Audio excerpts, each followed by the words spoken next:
Well, police shootings across the country raise questions about the judgment of those officers. Shoot or don't shoot. Yeah, but far more often, it's not the police who go looking for trouble.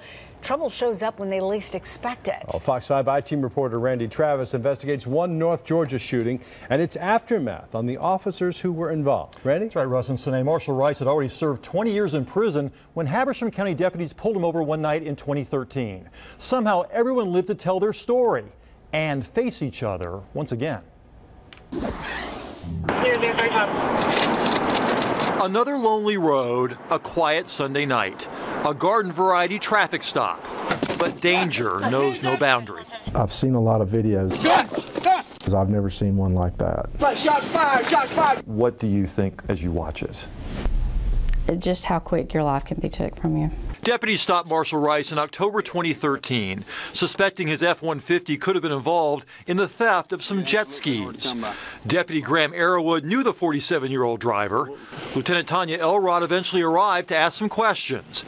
No one on this night expected Rice would get out with this in his hand, a gun that would jam. Step out here with me, please. Do what, ma'am? Step out here with me, please.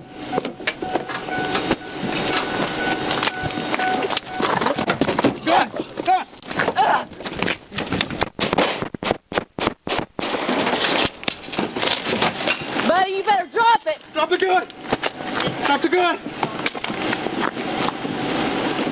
Shots fired, shots fired. Give me a man. Drop the gun. Drop it. Drop it now. Not only did he put the gun to my head, pull the trigger, he tried his best to clear the gun and tried to shoot me 2 more times after that while I was backing away. Gun. Gun. And had Graham not tackled him and Greg had not shot him, I would be dead. In a matter of seconds, Sergeant Greg Chastain fired 7 shots, one of them going right through Rice's hat. They saved your life. Yes, they did. No one keeps track of how many police shootings happen each year.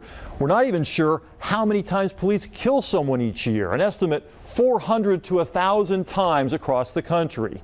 We hear a lot about the questionable police shootings, but even the ones that are clean, justifiable, unavoidable, still leave scars with the survivors.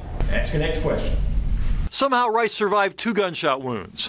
When it came time this year to be tried for aggravated assault on a police officer, the twice convicted felon chose to represent himself. You never saw a weapon, is that correct? Did I see a weapon? Yes, sir. Yes, sir. I saw one in your hand.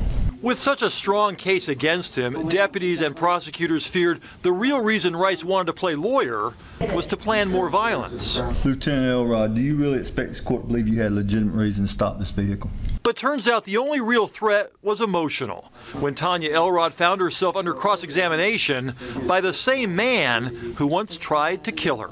When you snatch Mr. Rice's door open, he steps out, there's a period of time when you say something to him.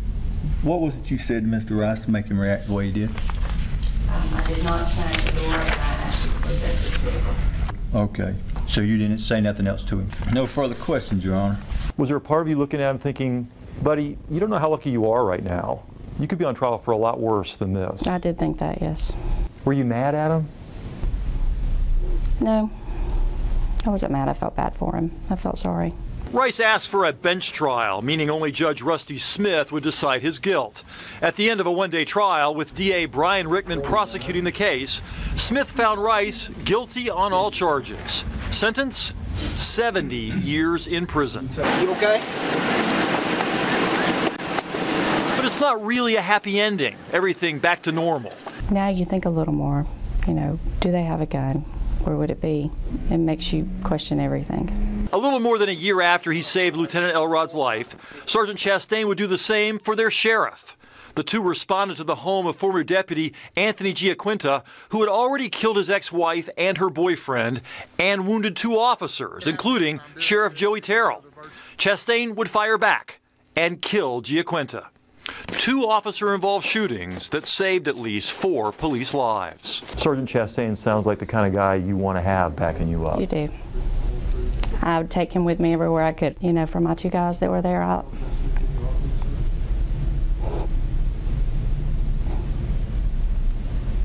no words to thank them, how wonderful they are. Shoot or don't shoot? How much time does a cop really have to decide? How long before the echoes of those shots finally fade? If law enforcement officers seem to be on a very heightened state of alert, it's because of situations like this. And sometimes it's hard, you know, Tonya Elrod wouldn't have told you that this would be the case that would change her life, where over some jet skis a guy would put a gun to her head and try to kill her. The two other deputies involved did not want to talk about the shooting. One has since left law enforcement, although there's no indication what happened that night in 2013 played a role in that decision, but everyone was so lucky that night.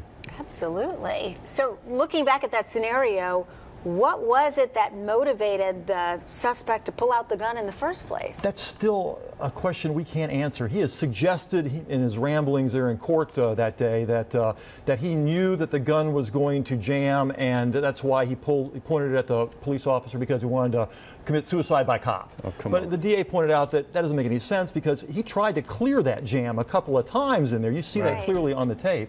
So we really don't know. We also don't know, you know, why the gun didn't fire in the first place, because they found a live round on the ground and it had gone through the chamber. Wow. Well, Lieutenant Elrod is very generous to say she feels sorry for him, isn't angry, because I bet a lot of folks who are watching like me are angry at Rice over what he tried to do. She tried to forgive Russ and move on, and it's a credit to her for that. Definitely. All right. Thanks so much, Randy. Thanks, Randy. Well, city employees